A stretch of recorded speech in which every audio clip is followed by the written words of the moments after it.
What an insane race we've just watched in Saudi Arabia. Boy, I can't wait to talk to you about this one. Welcome back to Race Report, everyone. That's right, we've just finished the Saudi Arabian Grand Prix, the first one ever. And wow, there's so much to talk about. It was such an insane race. Let's get stuck straight in. As I said before, first race in Saudi, so we had no idea what the track was going to be like. And it quickly became apparent that this is the second fastest track we have in the Grand Prix calendar, right after Monza. But not only that, it's also a street race. It's only a little wider than Monaco in places, and it's the second fastest track we have. Now, knowing that, I think a lot of people correctly predicted that we were going to have an instant packed race. Coming into the race, Max Verstappen was leading the Drivers' Championship by 8 points, and Mercedes were leading the Constructors' Championship by only 5 points, so it's all to play for at this stage. It was also the first race since Frank Williams' tragic death. We had some lovely tributes on the liveries and as celebration to his life throughout the paddock, which was really great to see. In qualifying, our first shocks were in Q1, with both Aston Martins going out in Q1. They were definitely expected better of themselves here. We also saw Sainz have a terrible time in Q2, first getting blocked and then spinning off. That resulted in him starting down in P15 for the race. But I tell you who didn't have a terrible time, the Alfa Romeos, both of them actually. Kimi started in 12th and Giovinazzi actually got into Q3 and he started in 10th in his second to last race. How about that? But the real drama of qualifying came at the very end, as it so often does. Verstappen was flying around the track, looking extremely dominant, literally about to set the fastest lap. However, he locked up going into the final corner and hit the wall on the exit, resulting in a broken suspension. That meant he obviously didn't set that lap time. He ground to a halt immediately. And as a result, Hamilton finished on pole with Bottas in second and Verstappen in third, with the mechanics to do a repair job on his car overnight. Luckily for him and for us as well, there was no damage to his gearbox though, so he managed to start in P3.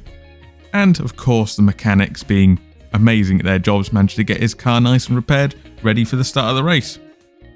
In the race, we had a good start from both the Mercedes, pulling away very well and keeping Verstappen behind, so there's no change in the top 5 off the line.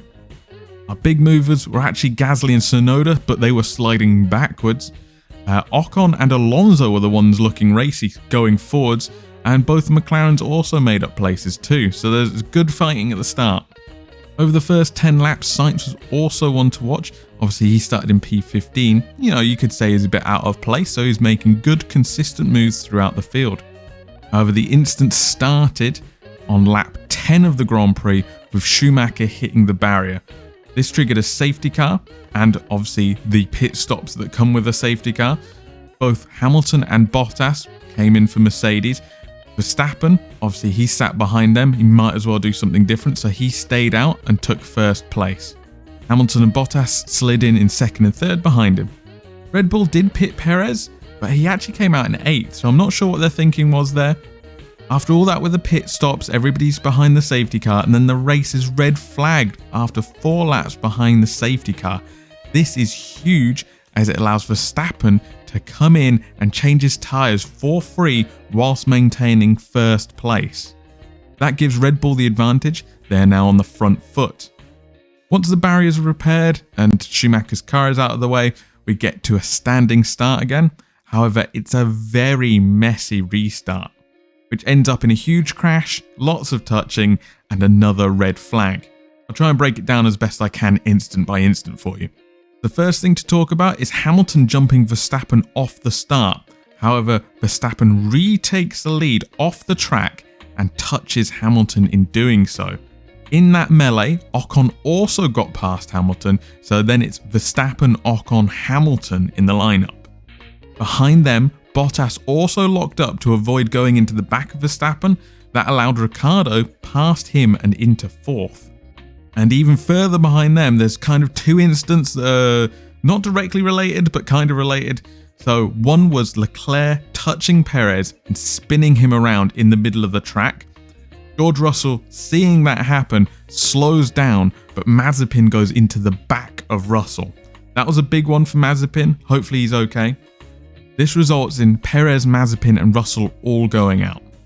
And we're once again sat in the pit lane for a red flag. At this point, we're over an hour into the race and we've done 15 laps. But during this time, we did hear some strange radio conversations, ones that I don't think we've ever heard before, to be honest.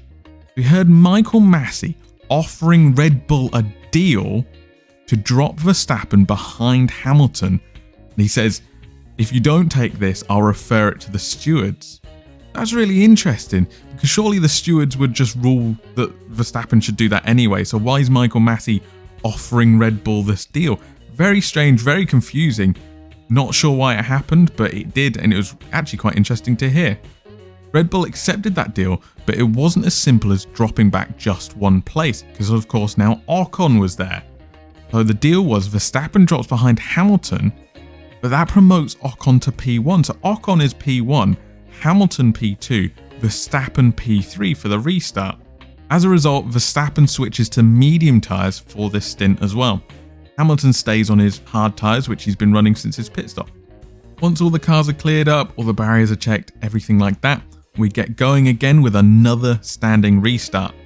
This time we have 3 cars abreast into the first corner, Ocon, Hamilton and Verstappen.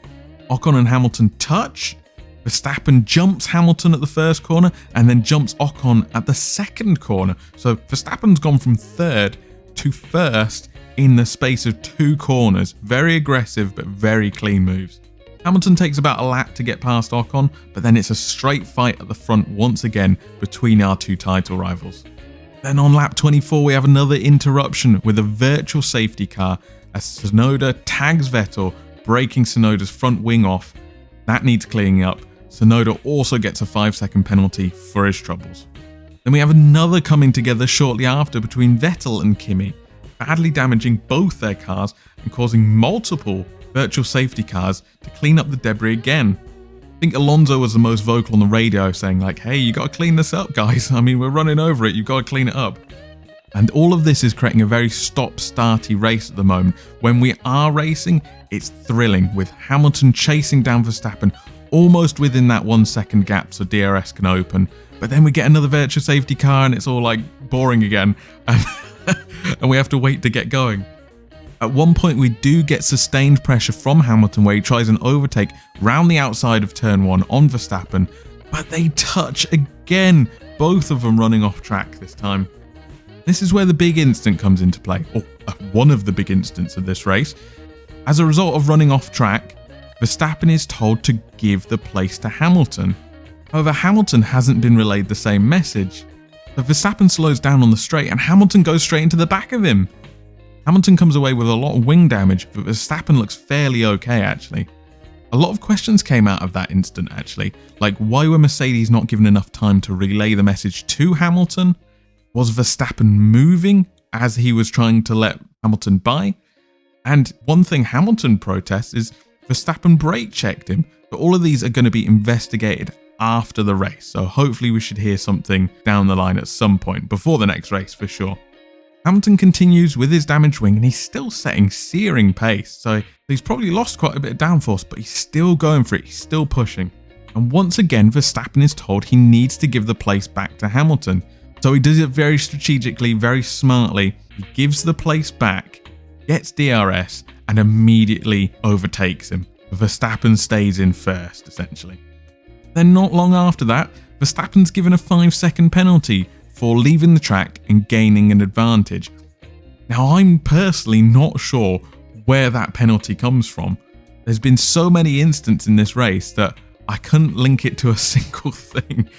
But in the end, I don't think that 5-second penalty mattered too much as Hamilton overtakes Verstappen on lap 43 and this time he holds it and stretches off into a comfortable lead. Verstappen confirms that his tyres are gone and he's just going to try and nurse it to the end. Red Bull did confirm that they couldn't pit Verstappen due to Ocon being close enough, Imagine with all the virtual safety cars and stuff like that interrupting the race, it's not allowed him to build up a big enough gap to be able to pit and come out ahead of Ocon, especially with his 5-second penalty, so they weren't able to snatch that fastest lap or give him new rubber at all. That essentially sealed who was going to be first place in this race, but we did have a fantastic battle for third place in the final few laps. And it was literally only resolved on the line. There's a brilliant battle between Ocon, who was holding third place, and Bottas, who was trying to get it. And in the end, Bottas managed to get better drive out of the final corner and take him on the line. 1/10 of a second difference between the two cars crossing the line. Whoa, I mean, you got a feel for Ocon? I certainly do. But brilliant maneuver there by Bottas. In the end, Hamilton wins with the fastest lap. Verstappen nurses home his tyres in second, and Bottas takes that third place. And what does that mean for the championship? Well, that means Verstappen and Hamilton are level on points in the Drivers' Championship going into the final race. It is a winner-take-all situation in Abu Dhabi. Exactly what we want as fans, right? This is going to be brilliant. In the Constructors' Championship, Mercedes now 28 points clear. And boy, whew, what a race. It's going to take me a little while to calm down after that one. I think as Grand Prix go, there was far too much stopping and starting and too many incidents for this to be a real classic race. But I must admit, it had me on the edge of my seat the entire time. Just didn't know what was going to happen. As a result, picking driver of the day is a tough one. Hamilton obviously did a great job in doing what he needed to do. Ricciardo also did a solid job for McLaren. Giovinazzi showing good pace in his second to last race in the sport. But in the end, I think I'm going to give it to Esteban Ocon. He was so close to getting that third place, but ultimately, he just kept his nose clean. That none of the incidents were surrounding him. He didn't have any problems at all throughout the race. He just drove a good, clean race. That's what you want to see, right? And in the end, he nearly got that podium to show for it. But still, overall, a great race, so he's going to get my driver of the day. Oh boy, what did you guys think of the race? You as worn out as I am after that? Let me know in the comments, and I'll catch you in the next one. Thank you so much for watching that video. I really do appreciate the support. If you want to see more from me, I'm going to put a couple of extra videos on the left-hand side of the screen here for you. Just go ahead and click on one of those. On the right-hand side of the screen, I'm going to put a subscribe button. If you want to support me and support the channel, I very much appreciate it. Thank you.